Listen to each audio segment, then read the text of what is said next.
You, finding life pretty dull? Dreaming again of exotic places? Wishing you were somewhere else? We offer you escape.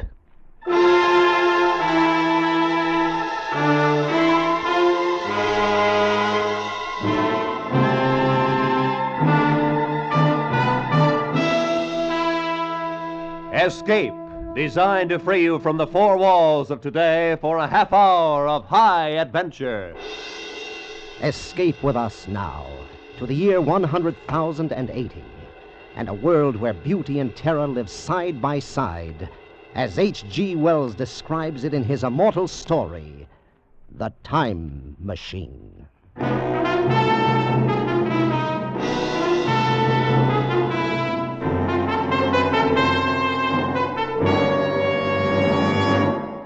Dudley, you must be mad.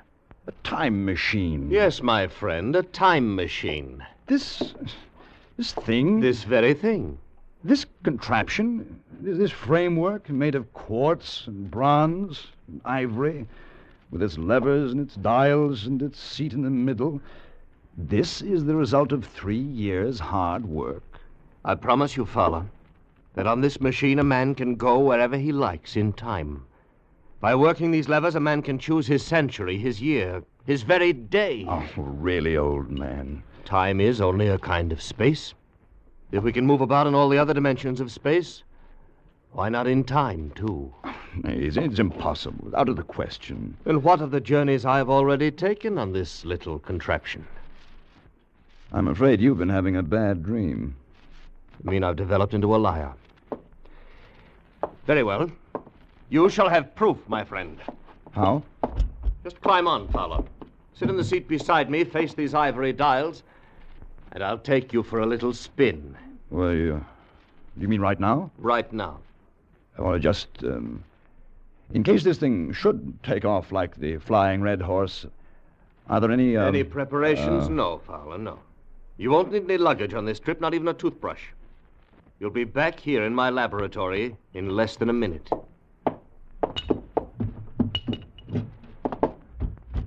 All right. I'm on. Now what? Hold tight. It sways a good deal. I'd hate to lose you. I can't be frightened, Dudley. Then you're braver than I am. Tell me, what time is it? It's, just 12 noon. Before we start, I want to adjust this control a bit. Is everything shipshape? Tell me, did you notice anything just then? Only a noise, a humming noise, nothing else. And what time is it? You just asked me, old man. It's 12... Well, that's odd. What? My watch says 11 o'clock. I could have sworn it was noon a moment ago. There must be something wrong with it. It's only that I touched the lever to test it, and we've gone forward a full day. 23 hours, at any rate. Yes, but Dudley... Finished scoffing, Fowler? Yes. Yes, I believe I have. Then hold tight. This'll be the real article. I'm ready, Dudley. Good man. Well, say goodbye, Fowler. Say goodbye to 1950. We went off with a shattering jar, with the machine swaying under us. The walls of Dr. Dudley's laboratory suddenly fell away, and night was speeding after day like the flapping of a black wing.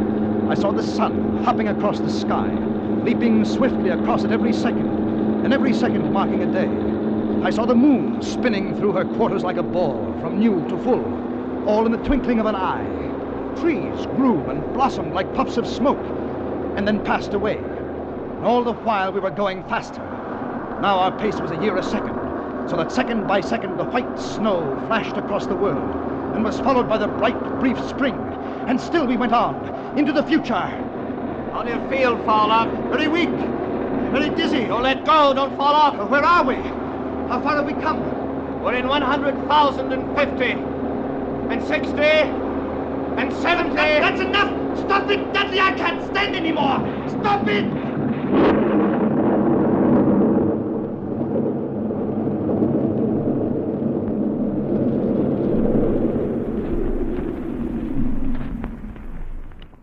Fowler, you all right? Yes, I believe so. No broken bones. What happened? Not sure. Must have stopped too suddenly. Where are we, Dudley? Look around for yourself. A wide lawn and a beautiful, vast garden. No, I meant geographically. Just where we were when we started, where my laboratory stood 100,000 years ago. And the year, Dudley?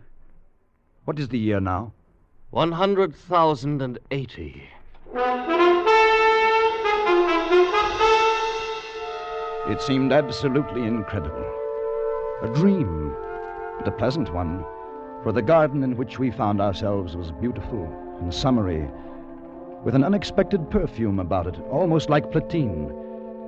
At some distance, we could see a large and imposing building, and everything was quiet and peaceful, but almost too much so. And the sense of strangeness, of incredible strangeness, sent a shiver up my spine. 100,080. Fowler, do you want to go back? Yes, I rather think I do. Let's go back. Dudley. From over there, in the bushes. It sounded human. Come on! Yeah.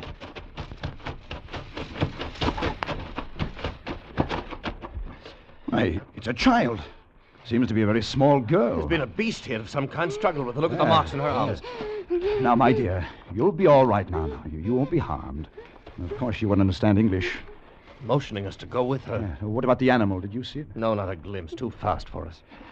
Perhaps we'd better go back, Dudley. The girl seems to be all right now. Leave her like this? Yes, I've had enough. Well, they haven't, old man. Because they're here. All around us.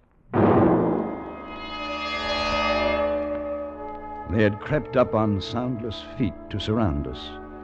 The little people of this era. And the girl we had saved was not a child, but a full-grown woman.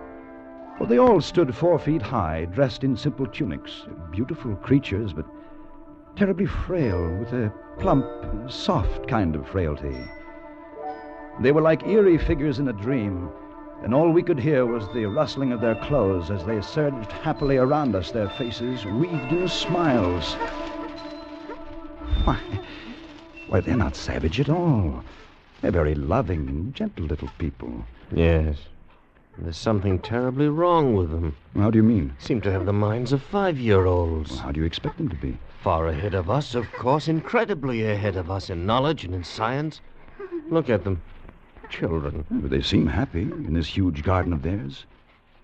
Dudley, I've changed my mind. Let's stay. Maybe we shall enjoy spending a few days with our little friends. The little people led us home into their valley. They lived in colossal buildings, sleeping all together in one huge hall, eating in another, playing and frolicking together in the sunshine. And we lived with them for days in utter contentment. One afternoon, Dudley and I walked along the banks of the great river. Little people all wear the same clothes, the same soft, hairless skin, same feminine roundness of limbs. Yes.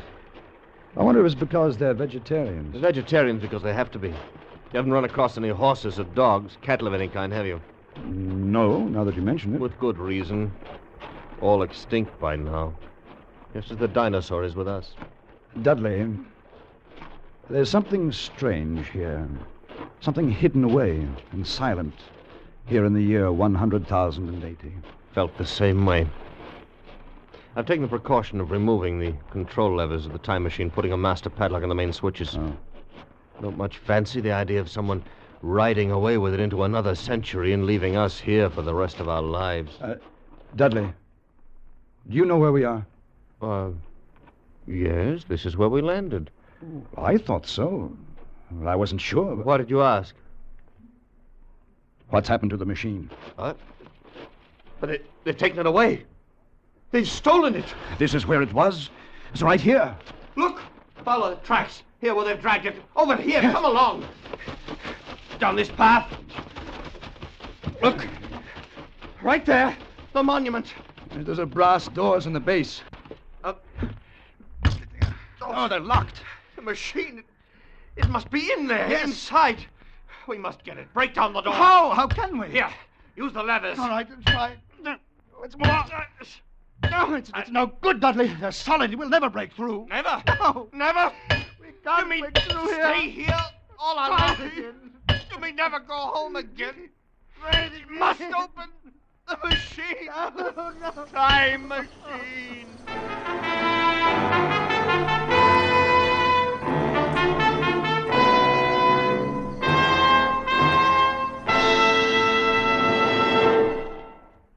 The laughs that Red Skelton and Amos and Andy bring to CBS on Sunday nights are doubled, tripled, and quadrupled because of the friends, relatives, and strange acquaintances they bring with them. Hardly a Sunday night goes by but you meet Shorty, the Kingfish, Sapphire, and a whole host of Amos and Andy funny friends. Red Skelton generously gives time to Willie, Clem, and the rest of his laugh-provoking pals.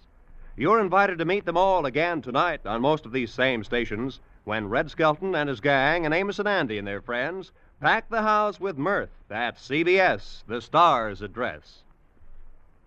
And now we return you to Escape.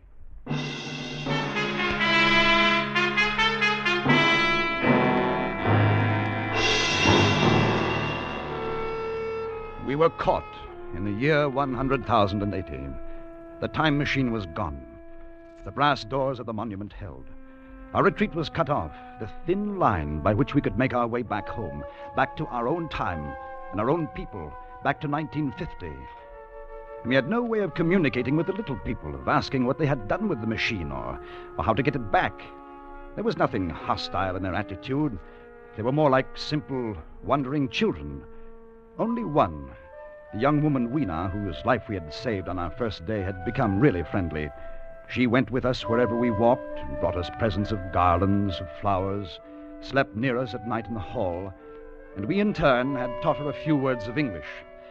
Now we redoubled our efforts, like men racing against a clock, so that we might speak to her and discover the secret of our immense loss. We were talking to her one night after the others had gone to sleep. No, not these, Dudley. No. How can you be so sure your people didn't steal the machine? Aren't there any thieves among them? Are they all perfect? No, not so loud, Dudley. You'll wake them. Besides, she doesn't understand. The thief must be sleeping somewhere in this hall. Weena, they take machine. No, Dudley. No. Who then? Who? We are friends. Yes. We must have machine. Yes, Dudley. Yes. Who took machine? Other people, not yours? Other? What about those doors, Weena? Doors open. No. Weena, machine in there must open. No, not open. Oh, all right, my dear. Go to sleep, get some rest. Yes, Dudley. Sleep. What's to become of us, Fowler? Are we caught here in this century? We spend our lives with the little people and their secret. We'll go back to the monument tomorrow. We'll find a way of breaking in. Good night, Dudley. Dudley? Yes. Did you just... There it was again. What? Something. On my face. Huh? Cold. Filthy to the touch. On my face and in my hair. As cold as death. Dudley! You're right. There's something in here with us. Smells of the grave. What was it? I don't know. But look at them. Look at the little people. They're all awake. It's as though they've been stampeded. Let's get out of here. I want some fresh air. We went quickly through the hall and outside, away from the frantic rustling of the little people. The moon was full, just overhead, and it was close to dawning. There was a faint sound speeding close behind us, and we turned, our nerves ragged, our muscles tensed. But it was only Weena, coming swiftly to join us. Dudley, I'm afraid. And then there is Dark. something. What do you mean, Weena? Dark? What? Dark thing. Dark place. Night. Why should they be afraid of the night, Dudley? It's not the night alone. Dark place, that's our cube. Perhaps it's something underground.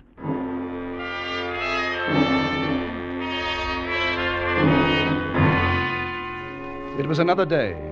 We had wandered into a lovely wooded place about a mile from the community. And suddenly Weena screamed. Father! We stopped short. A pair of glaring eyes were fixed upon us.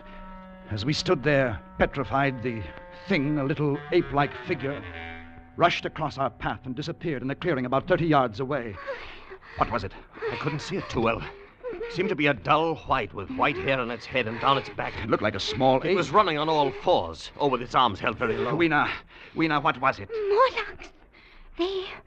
Morlocks. Who are the Morlocks? What are they? Weena, tell me. No.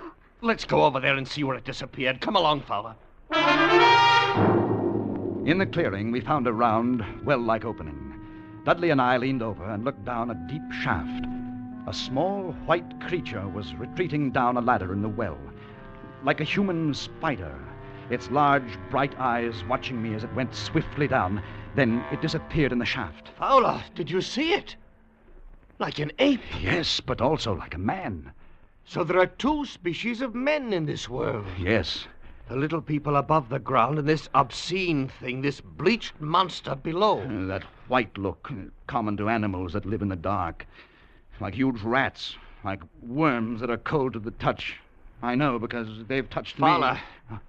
you can feel the air being sucked down into this shaft. Yes. The earth must be tunneled enormously here under our feet.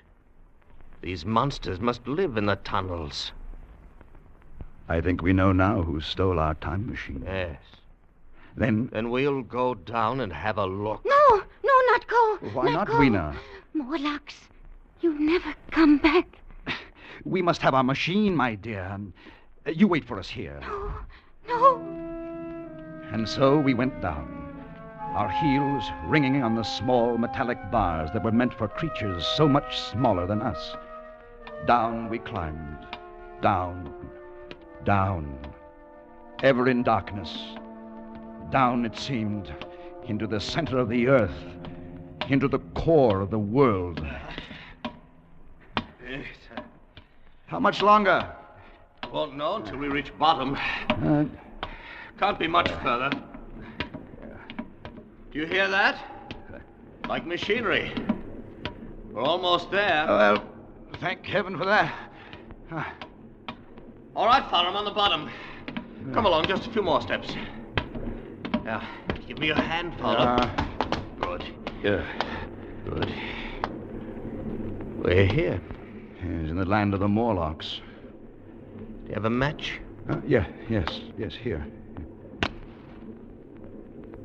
Seems to be a large vaulted cavern at the end of this passage. What do you suppose they'll do if they catch us? I've no idea. Better take care not to be caught. Another match. That throbbing noise. Probably their ventilating system pumping the air down. There must be thousands upon thousands of these Morlocks living under the earth. We haven't seen any yet, except for our friend who came down ahead of us. Why do you suppose they wanted our time machine? I think they wanted us, not the machine. And we've come to them. We must. It's our only chance. Fowler, if that noise does come from air pumps... Yeah? Why is it so stuffy here, so oppressive? Dudley. It's that smell. Blood. Light another match. Dudley. Look. Straight ahead. On the white metal table. Set for a meal. Yes. With a small haunch. Meat. We know that the cattle are extinct. Then, what do they feed on, these Morlocks? Don't you know? Yes, I know. Oh. Another match? Yes, here. Oh, Dudley, I have no more. I've used our last match. Oh. All right, we'll have to go back then. We know the secret now, anyway. These Morlocks living here, underground, are the masters of this age. And our friends up above, fatted cattle, fed by the Morlocks, clothed, supplied, and housed until the day when they're cut out of the herd and brought underground as food. This is the future you're looking at. This is what we men of the 20th century shall come to. Dudley! What is it? I felt hands. Cold hands. Take one of these levers. Yes. Use it as a weapon. Lash out. Against this wall, Fowler, here beside me. They're moving in. Fight them! Use the lever, man! Use the lever! Dudley, they're all around us. This way! Fowler, this way! Back this way! We went back in that evil darkness, fighting every step as we went. By my side. Back to those projecting bars, kicking and clawing ourselves loose from their pallid, grasping hands. And climbing up again, up toward daylight and freedom, away from their stench and the eagerness of their icy hands. And they did not follow, for daylight was their enemy and their great fear. And we lived among the lush gardens of the little people like prisoners, like men without reprieve, like men who are dead, though they still walk the earth. For the time machine was locked away behind great brass doors, and we knew we could never force them open. Then one day, Weena told us of an old building, an ancient sagging structure that had survived through many ages and was filled with many curious objects. A museum, that's what it must be, a museum, Fowler. Perhaps from some earlier time. I'm in no mood to go looking at a museum. Don't you see? What? Specimens hermetically sealed in museums. Perhaps there are things, weapons, machinery, something we can use. Yes, of course. If we could find some dynamite or gunpowder or something. We could blast those doors, we could get in. Where is this place, Weena? This old building that no one ever goes near? I take you. It's not far. A chance, old man. A slim one, but a chance nonetheless.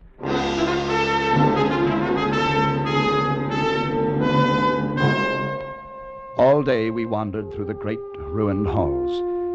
The building had been deserted, unused for perhaps a century. The childlike men of that time had long since ceased to care about anything but their own personal comforts.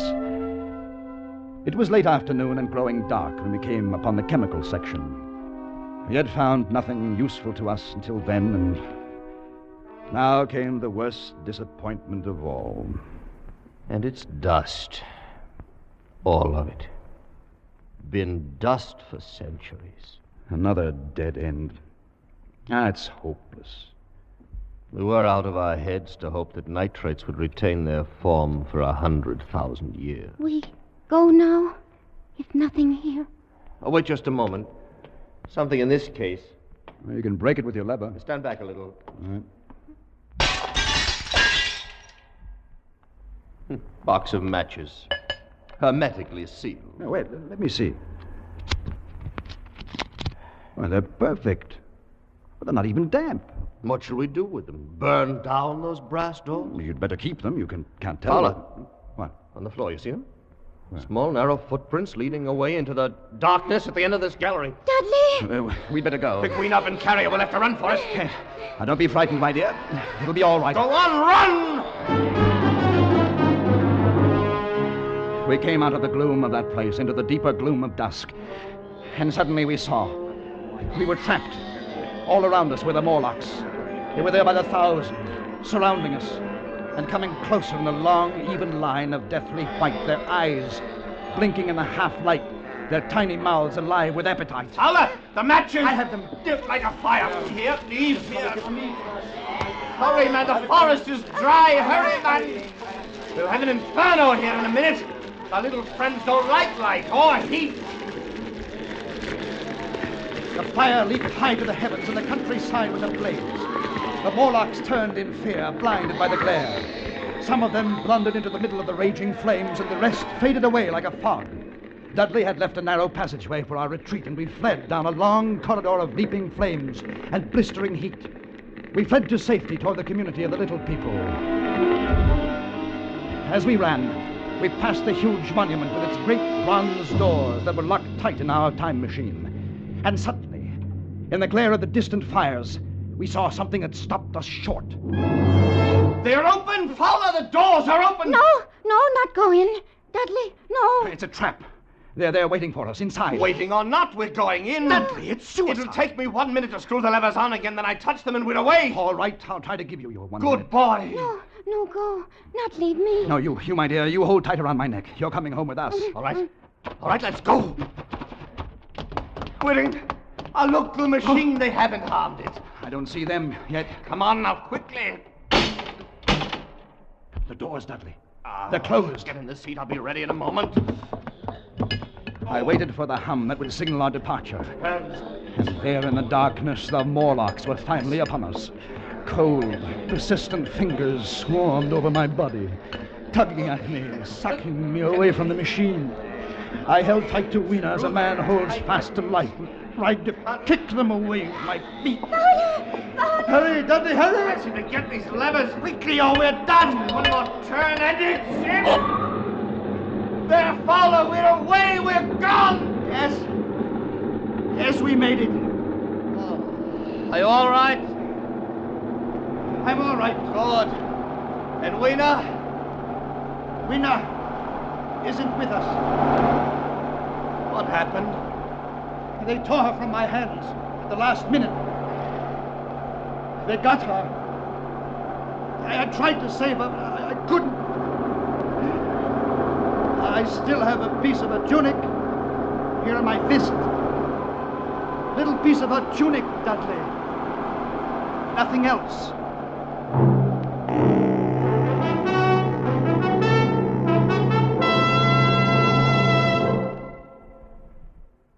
And so we came home again. Back into the very minute from which we had left. Back into 12 noon, October 22nd, 1950.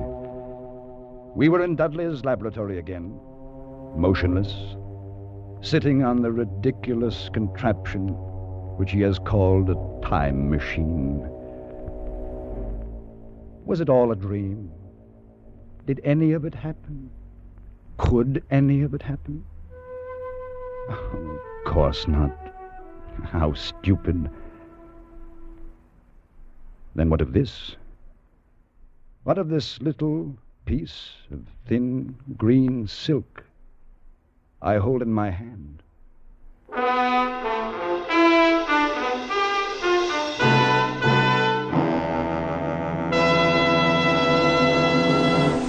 Escape is produced and directed by Norman MacDonald. Today we have brought you The Time Machine by H.G. Wells, adapted for radio by Irving Ravitch, and starring John Daner as Fowler and Larry Dobkin as Dudley, with Georgia Ellis as Weena. The special music for Escape was arranged and played by Ivan Ditmars. Next week, escape with us to a small fishing boat off the California coast and a night of terror and death at the hands of a brilliant madman, as Bud A. Nelson tells it in his exciting story, 7 Hours to Freedom.